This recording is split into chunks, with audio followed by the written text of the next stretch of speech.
విశ్లేషణ అందించడానికి నర్రా విజయ్ కుమార్ గారు సీనియర్ రాజకీయ విశ్లేషకులు, సీనియర్ జర్నలిస్టు మనకు విశ్లేషణ అందించడానికి సిద్ధంగా ఉన్నారు. విజయ్ కుమార్ గారు నమస్తే.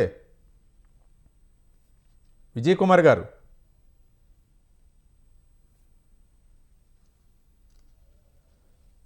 గారు నర్రా విజయ్ కుమార్ గారు నమస్తే అండి. సీనియర్ జర్నలిస్టు, రాజకీయ విశ్లేషకులు. గుడ్ మార్నింగ్ అండి. Good morning. వినపడతలేదా? వినిపిస్తుంది.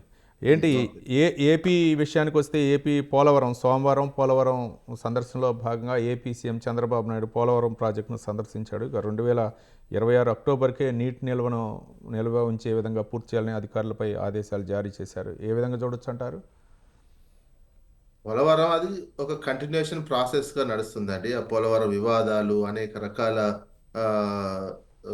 ప్రశ్నలు, అనుమతులు, అదే భూకంపాలకు సంబంధించిన చర్చ, ఆ తర్వాత డయాఫ్రమ్ వాల్ కూలిపోవడము, ఆ తర్వాత డయాఫ్రమ్ వాల్ని మార్చడానికి మళ్ళా నిధులు ఇవ్వడము, ఇదంతా ఒక ప్రయాసగా ఒక డిలే ఒక పద్ధతి ప్రకారము డిలే జరుగుతూ వస్తుంది. అసలు ఈ పోలవరం ఆ ప్లేస్ లో అంత కట్టడం అనేదే వద్దనేది కూడా వచ్చినటువంటి వాదన. కాదని చెప్పి అక్కడే కడతామని, ప్లస్ అది నేషనల్ ప్రాజెక్ట్ గా తీసుకుంటే కేంద్ర ప్రభుత్వమే మొత్తం కట్టాలి.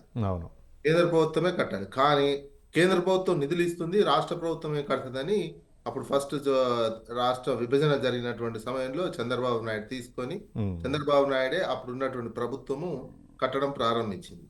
కట్టడం ప్రారంభించిన తర్వాత వాళ్ళే అడావుడిగా కట్టినటువంటి డయాఫ్రమ్ ఫాల్ కూలిపోయింది. వాళ్ళ కాలంలోనే కూలిపోయింది. డయాఫ్రమ్ ఫాల్ ఓపెన్ చేశారు, కూలిపోవడం కూడా జరిగింది. ఆ డయాఫ్రమ్ వాల్ని మళ్ళీ ఎలా కట్టాలి, ఏం చేయాలని కానీ అంతర్జాతీయ నిపుణులు, ఇక్కడ నిపుణులు అందరు చర్చించిన తర్వాత ఇక మళ్ళీ కొత్తదే కట్టాలి, ఉన్న డయాఫ్రమ్ వాల్ తీసేయాలి, కొత్తదాన్ని కట్టాలి అనేటువంటి ఒక నిర్ణయం వచ్చారు. అది మళ్ళీ మొదటికి వచ్చినటువంటి అంశం. ఇక దాన్ని ఇప్పుడు 2027 వరకు పూర్తి చేస్తాము అని చెప్పి చంద్రబాబు నాయుడు గారు చెప్పడం జరుగుతుంది. దీనికి కేంద్ర ప్రభుత్వ సహకారం అంటే డబ్బుల ప్రకారం సహకారం ఇస్తుండొచ్చేమో, కానీ దానికి కావాల్సినటువంటి టెక్నికల్ కావచ్చు, అదేవిధంగా అక్కడున్న భౌతిక పరిస్థితి కావచ్చు, ఎత్తు తగ్గుతుంది అనే ఒక వాదన వస్తుంది పోలవరానికి సంబంధించినటువంటిది. అది తగ్గిస్తారా? దానివల్ల వెనుక ఏమైతుందంటే అది బాగా ఫోర్స్ వచ్చేటువంటిది నిలబడుతుందా? అంత అది నిలబడదని రకరకాల ఆరోపణలు, ఎత్తు తగ్గించడం లేకపోతే దాన్ని ఏ గవర్నమెంట్ వచ్చినా టైం పాస్ ప్రకారం చేస్తుంది. ప్రభుత్వం మారింది, రకరకాల అంశాలు వస్తాయి. కానీ ఏ మేరకు అది కడతారు, ఏ మేరకు అభివృద్ధి జరిగిద్ది అనేది మనం చూద్దాం.